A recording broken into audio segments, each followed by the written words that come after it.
الحمد لله رب العالمين والصلاة والسلام على رسوله سيد المرسلين خاتم النبيين شفيع المذنبين رحمة للعالمين سيدنا ومولانا محمد رسول رب العالمين وعلى آله وصحبه أجمعين أما بعد فأعوذ بالله من الشيطان الرجيم بسم الله الرحمن الرحيم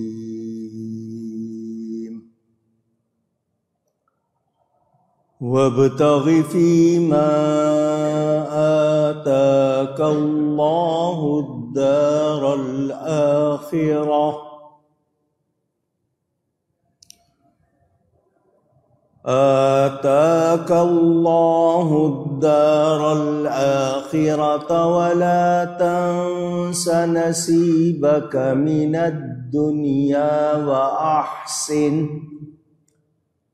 وأحسن كما أحسن الله إليك ولا تبغ الفساد في الأرض إن الله لا يحب المفسدين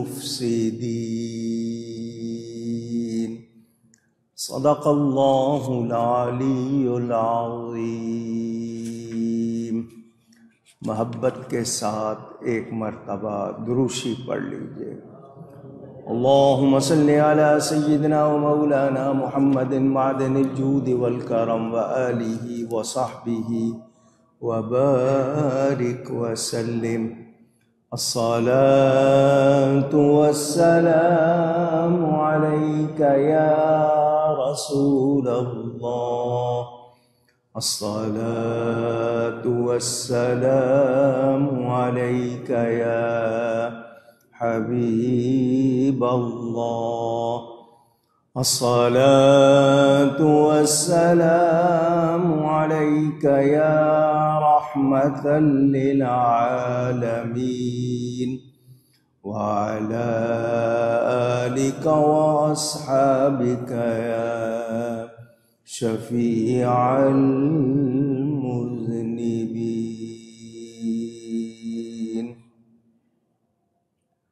حمد و صلات کے بعد قرآن کریم کی سورۃ القصص کی تفسیر کا بیان آپ سن رہے ہیں۔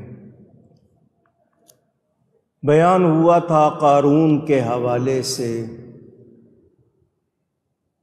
موسیٰ علیہ السلام کا رشتہ دار تھا،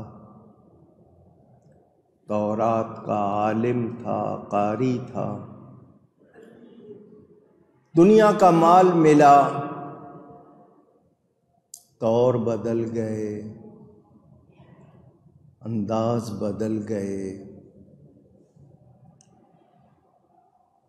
دولت نے مغرور کر دیا، تکبر آ گیا، نافرمانی کرنے لگا، اللہ کے قانون کو ماننے سے انکار کرنے لگا۔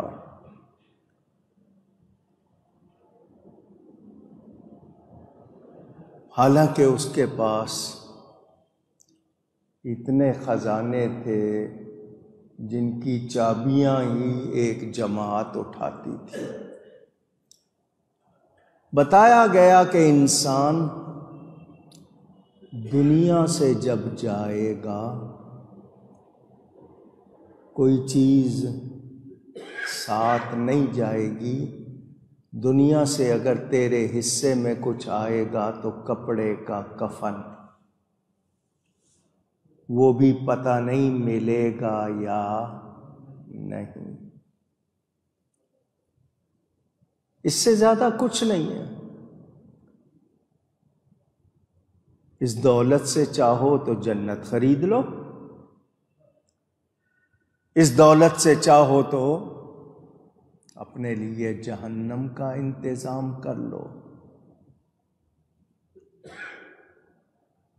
اس کو کہا گیا اور جو مال تجھے اللہ نے دیا ہے اس سے آخرت کا گھر طلب کر، دنیا رہنے والی چیز نہیں ہے۔ اور دنیا میں اپنا حصہ نہ بھول، کیا ہے؟ کفن۔ اور احسان کر جیسا اللہ نے تجھ پر احسان کیا۔ تجھے اگر اللہ نے دیا ہے تو دوسروں کو دے، جمع کر کے سانپ بن کے بیٹھ جانا۔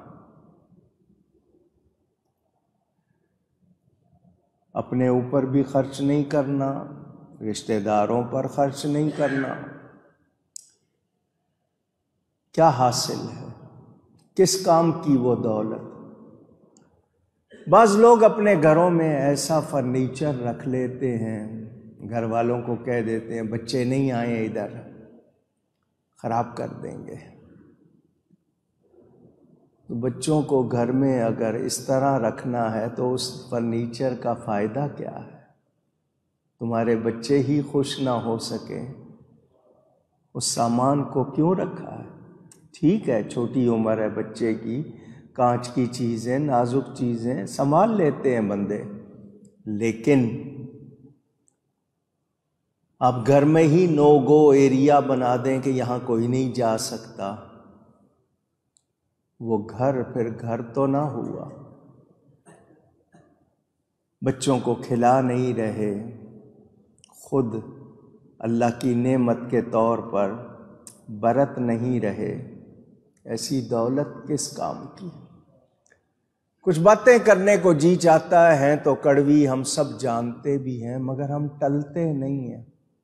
ہمارا نفس ان چیزوں کا اتنا عادی ایڈکٹڈ ہو چکا ہے، ہم ان چیزوں کو چھوڑتے نہیں ہیں۔ حسد، ہوس، ہرس، کنجوسی، بخل رچا بسا ہے بہت سے لوگوں میں، بہت سے دل والے بھی ہیں، اچھے اخلاق والے بھی ہیں۔ یہ جو انسان کے اندر اخلاق کی گراوٹ آ جاتی ہے، کمزوری آ جاتی ہے، یہ انسان کے کردار کو تباہ کر دیتی ہے۔